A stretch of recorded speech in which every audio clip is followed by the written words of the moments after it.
এরা কলিদার টুকরা নওগাঁবাসী, আমি আপনাদেরকে কলিদা থেকে ভালোবাসি। এরা যুবক, আমার আল্লাহ বলেন ইয়া আইয়ুহাল্লাযীনা আমানু কু আনফুসাকুম ওয়া আহলিকুম নার, হে আমার ঈমানদার বান্দা বান্দিরা রে, তোমরা নিজেরা জাহান্নামের আগুন থেকে বাঁচো, তোমাদের অধীনে যারা আছে এদেরকে জাহান্নামের আগুন থেকে বাঁচাও। কারণ কি? কারণ কি? ওয়াকুদুহান নাস ওয়াল হিজারা, তোমরা যদি এই জাহান্নামের আগুন থেকে নিজেকে না বাঁচাইতে পারো, তোমাদেরকে এই জাহান্নামের ইন্ধন হইতে হবে, এই জাহান্নামের লাকড়ি হইতে হবে। আমি আল্লাহ চাই না তুমি আমার বান্দা, তুমি আমার বান্দি, তুমি আমার জাহান্নামে যাও। আমি আল্লাহ চাই তুমি আমার বান্দা, তুমি আমার বান্দি, তুমি আমি আল্লাহর জান্নাতে যাও। একটু আওয়াজ করে বলেন সুবহানাল্লাহ।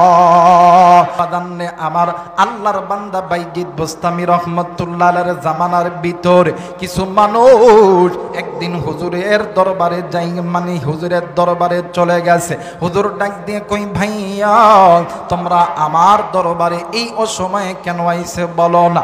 ডাক দিয়ে কই হুজুর এই জামানার ভিতরে ওই তো আমাদের বাজারের ভিতরে বিশাল বড় একটা রাজপ্রাসাদ দেখা যায়, ওই রাজপ্রাসাদের ভিতরে রাজপ্রাসাদের মালিক কিছু মহিলাকে আনছে, ওই জায়গার ভিতরে বেশ্যা বিক্রি হয়। হুজুর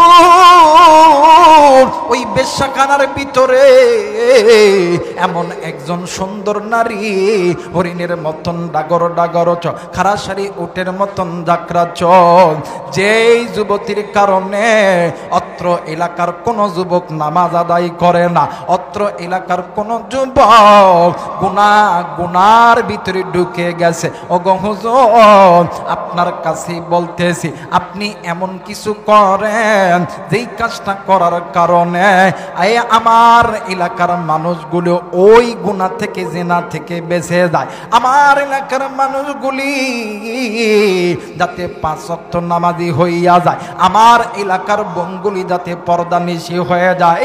এরা মুসলমান বন্ধু, আজকে এই যে মাদ্রাসা, কেন এই মাদ্রাসা? এই মাদ্রাসা করার দ্বারা আপনার সন্তান পর্দা নিশি হবে, আপনার সন্তান কোরআন শিখবে, আপনার সন্তান আমেলা সলেহা হবে, আপনার সন্তান হযরত খাদিজার জীবনে আদায় করবে, আপনার সন্তান হযরত ফাতেমার জীবনে আদর্শ মেনে নিবে, আপনার সন্তান সুমাইয়ার জীবনের আদর্শ মেনে নিবে, আপনার সন্তান আয়েশার জীবন আদর্শ মেনে নিবে। এই জন্য আমার আল্লাহ ওই সন্তানকে যখন জান্নাতে দিবে, ওই সন্তানের সঙ্গে আল্লাহ আপনাকেও জান্নাতের মধ্যে ঢুকাইবে।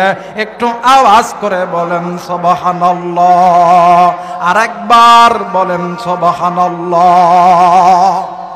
আমার ভাইরা, আমার বন্ধুগণ, এইবার আল্লাহর বান্দা বাইজিদ বুস্তামি রহমতুল্লাহ আলাইহির কাছে এলাকার কিছু মানুষ গেছে, ডাক দিয়ে কই হুজুর আপনি কি করবেন জানি না, কিন্তু এই বেশ্যাখানা বন্ধ করতে হবে। হুজুর তলে তলে দেয়া খবর নিছে, ওই বেশ্যাখানার ভিতরে সবচেয়ে সুন্দর যেই নারীটা আছে, এই নারী প্রতি ঘন্টায় কত নেয়, সমস্ত কিছু শোনার পরে ঠিক একদিন মাগরিবের নামাজের পরপর আল্লাহর বান্দা বাইজিদ বুস্তামি একটা ব্যাগ নিছে, আর ব্যাগের মধ্যে 2টা জায়নামাজ নিছে। কয়টা? কথা বলেন কয়টা? এই 2টা জায়নামাজ লইয়া আর ব্যাগের ভিতরে কিছু স্বর্ণের টাকা লইয়া আল্লাহর বান্দা চলে গেছে ওই পতিতালয়ের মধ্যে। এই হুজুর যখন ওই পতিতালয়ের গেটের মধ্যে যখন ঢুকছে, অত্র এলাকার যত মানুষ আছে ডাক দেখে, কিরে এত বড় হুজুর এই জায়গা যায়, কোনো না কোনো কারণ আছে না নাই? কথা কয় না, আছে না নাই? আপনারা কি আমার কথা বুঝতেছেন? আরে বাজান, যদি কোন যে নওগাঁর ভাষায় কথা কয়া লাগবে তাও কমো, কিন্তু আমার সঙ্গে কথা কয়া লাগবে ওই মগা মানুষের মতন, ওই হিজরাকের মতন পিছন দিক দেয়, এটাই কয়া যাবে। কথা কয় না, কয়া যাবে। আমার মেয়েরা, হুজুর যখন গেছে এলাকার কিছু লোক করতে, হুজুর এত লুচ্চা, এই জায়গাতে হুজুরও যায়। এই খবর কিছু কিছু মুনাফিকরা চারিদিকে ছড়া দিছে। হুজুর বেশ্যাখানাত গেছে, পতিতালয়ত গেছে, এলাকার মানুষগুলো আসা চারিদিক ছায়া গেছে। কেরে হুজুর কিসের জন্য আনে? হুজুরে কে দোষ বেশি না? কথা কয় না বেশি না? কিন্তু দোষ বেশি হলেও এই আলেম রাই নবীর ওয়ারিস, এটা স্বীকার করতে হবে। কথা বলেন ঠিক কিনা? আমার ভাইরা, আমার বন্ধুগণ, আজ আলেমদের জন্য আমরা জালিমের কারাগার থেকে মুক্ত হয়েছি।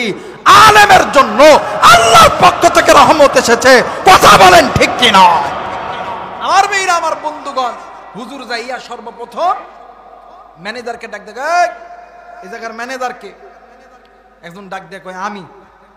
কই এই তোমাদের এই পতিতালয়ের মধ্যে সবচেয়ে সুন্দর যেই নারীটা আছে, ওই নারীর কত করে ঘন্টা নাও?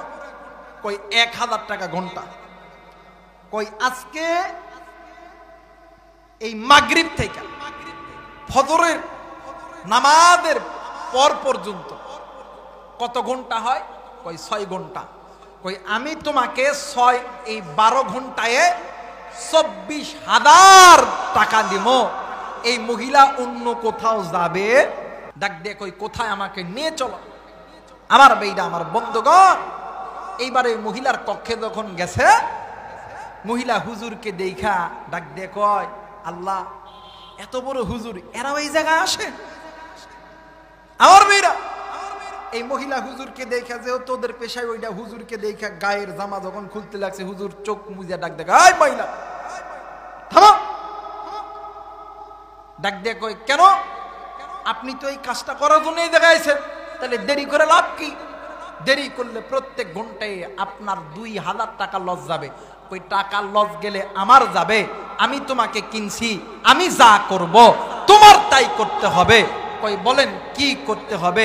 ডাক দিয়ে কই এই জায়গার মধ্যে ওযুর জায়গা আছে? সুবহানাল্লাহ বলবেন না? এই জায়গার মধ্যে ওযুর জায়গা আছে? ডাক দিয়ে কয় হ। এইবার ডাক দিয়ে কয় চলো, আমি ওই জায়গায় দাঁড়ামো, আমি যেমন কইরা ওযু করবো, তুমিও তেমন কইরা ওযু করবা। জোরে বলেন আল্লাহু আকবার। এবারে হুজুর ওযু করছে, ওই পতিতালয়ের মাইয়া এও ওযু করছে। ওযু করার পরে হুজুর ব্যাগের মধ্যে থেকে 2টা জায়নামাজ বাহির করছে, একটা সামনে আর একটা পিছনে। হুজুর ডাক দিয়ে কই, মাগো, আমি তোমাকে 24 ঘন্টার জন্য কিনে নিয়েছি, আমি যা করব তুমি তাই করবা। আমি এখন নামাজে দাঁড়াবো, তুমি আমার পিছনে নামাজে দাঁড়ায় যাও। আল্লাহু আকবার, আল্লাহু আকবার।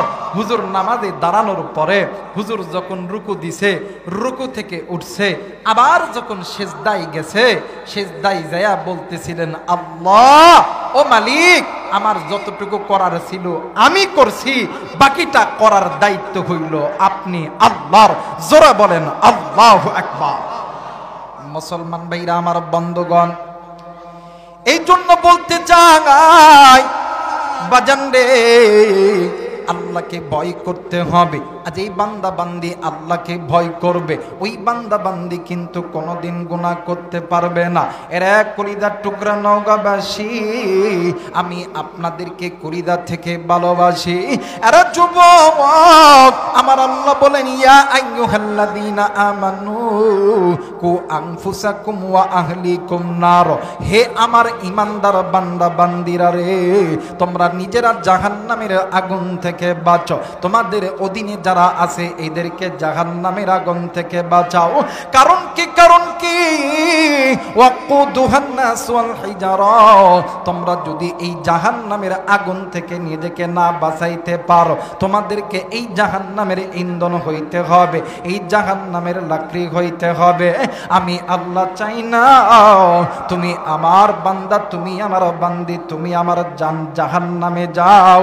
আমি আল্লাহ চাই তুমি আমার বান্দা, তুমি আমার বান্দি, তুমি আমি আল্লাহর জান্নাতে যাও। একটু আওয়াজ করে বলেন সুবহানাল্লাহ। আর একবার বলেন সুবহানাল্লাহ। মুসলমান ভাইরা, আমার বন্ধুগণ, আমার আল্লাহ চাই না আমার বান্দা, আমার বান্দি গুনাহ কইরা জাহান্নামে যাক। আমার আল্লাহ চায় আমার বান্দা আমার বান্দি আমি মালিকের জান্নাতে যাকরে বন্ধ। কিন্তু আপনি আমি আজ নিজে গুনাহ করতেছি, নিজে গুনাহ করতেছি, নিজের স্ত্রী সন্তান গুনাহ করতেছে, নিজের মা বাবা ভাই বোন গুনাহ করতেছে। কিন্তু রে বন্ধু, এই দুনিয়া থাকার জায়গা নয়, কেউ এই দুনিয়ায় চিরদিন থাকবো না। আল্লাহ বলেন কুল্লু নাফসিন যায়িকাতুল মাউত, মৃত্যুর স্বাদ একদিন না একদিন সকলকে ভোগ করতে হবে। আমার নবী ডাক দিয়ে কই উম্মত, এই দুনিয়া ছেড়ে তুমিও যাবা, এই দুনিয়া ছেড়ে আমিও যাব, কিন্তু এই দুনিয়া ছেড়ে যাওয়ার আগে নিজে গুনাহ থেকে বাঁচতে হবে। কারণ গুনাহ গুনাহ গুনাহ গুনাহ এমন একটা বদ আমল, এই গুনাহ তোমার দুনিয়াকেও বরবাদ করবে, আখিরাতকেও বরবাদ করবে। আর সাহাবী, এই দুনিয়ার জমিনে এই বান্দা বান্দি গুনাহ লইয়া কবরে যাবে, ওই বান্দা বান্দির জন্য কবর বড় ভয়ঙ্কর জায়গা। আমার নবী বললেন উম্মত, আখিরাতের সর্বপ্রথম ইমিগ্রেশন কাউন্টার হইল কবর। যেই বান্দা বান্দির কবর ভালো, যেই বান্দা বান্দির হাসর ভালো, যেই বান্দা বান্দির মিজান ভালো, ওই বান্দা বান্দি জান্নাতি।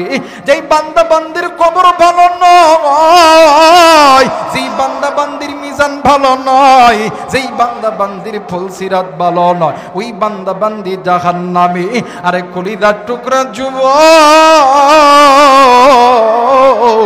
আরে কলিজার টুকরা বোন, কলিজার টুকরা বাবা, কলিজার টুকরা মা, কেন গুনাহ করো, কেমনে গুনাহ করো? আমার আল্লাহ চাই না আপনি আমি জাহান্নামে যাই, আমার আল্লাহ চাই আপনি আমি আল্লাহর জান্নাতে যাই। একটু আওয়াজ করে বলেন সুবহানাল্লাহ।